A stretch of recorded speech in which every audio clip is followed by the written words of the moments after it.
Today we're here to look at a 2019 Dodge Grand Caravan with a Severia side entry conversion.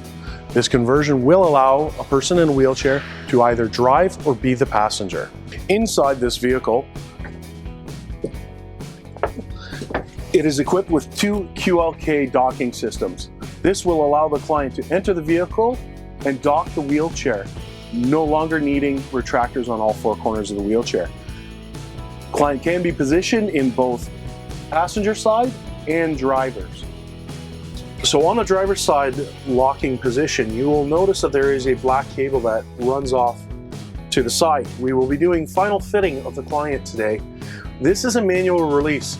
Should there be any reason that the QLK does not release, she can manually release and be able to back her chair out and continue on with what she's doing. You will notice that we have the control units conveniently placed for the client for the QLK docking systems. What this does, first button will allow you to unlock to release the wheelchair from the docking station. The second button is actually a sound tone. It will identify if the bracket has properly engaged with the base. If it has not, you will hear a tone as such, identifying you need to re-lock your wheelchair into the docking system. Modifications are endless. Please contact us for more information.